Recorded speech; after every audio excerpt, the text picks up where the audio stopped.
kesudahannya, ia akan melihat mujizat demi mujizat dinyatakan bagi kita. Amin. Saya bersyukur sekali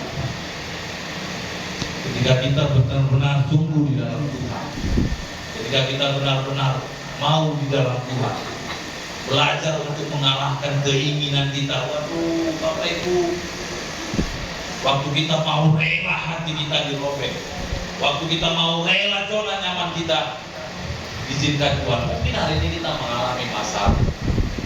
Kalau nggak ada masalah, nggak ada naik kelasnya, Bapak Ibu. Kalau nggak ada ujian, nggak ada naik kelasnya. Itu aja kunci.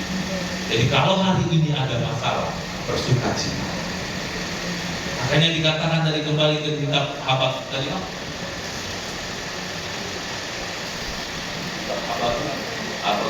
3 ayat 18. Namun aku akan bersorak-sorai di dalam Tuhan, beria-ria di dalam Allah yang menyelamatkan hati. Ada ayat mengatakan begini, hati yang gembira adalah obat yang manjur. Kenapa Habakuk bilang aku mau bersorak-sorai? Karena dia tahu kalaupun hari ini masalah itu ada, pasti Tuhan kasih berkat yang melimpah.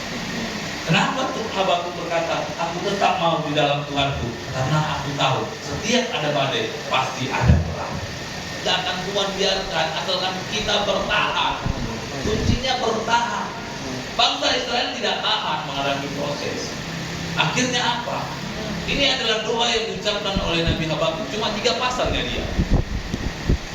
3 pasalnya dia berbicara. Tapi yang pertama tentang ketidaksetiaan bangsa Israel. Baru di manakah keadilan Tuhan? Baru di manakah orang pernah hidup karena percaya? Lalu terakhir dia berkata, aku berdoa kepada bangsa Israel.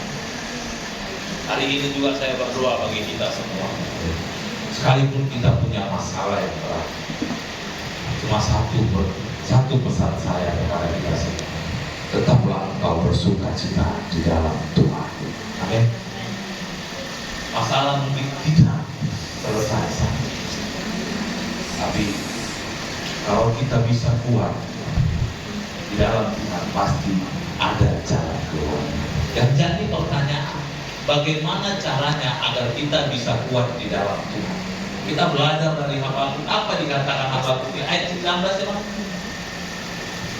Akulah Tuhan, Tuhan Allah Tuhanku ialah kekuatan.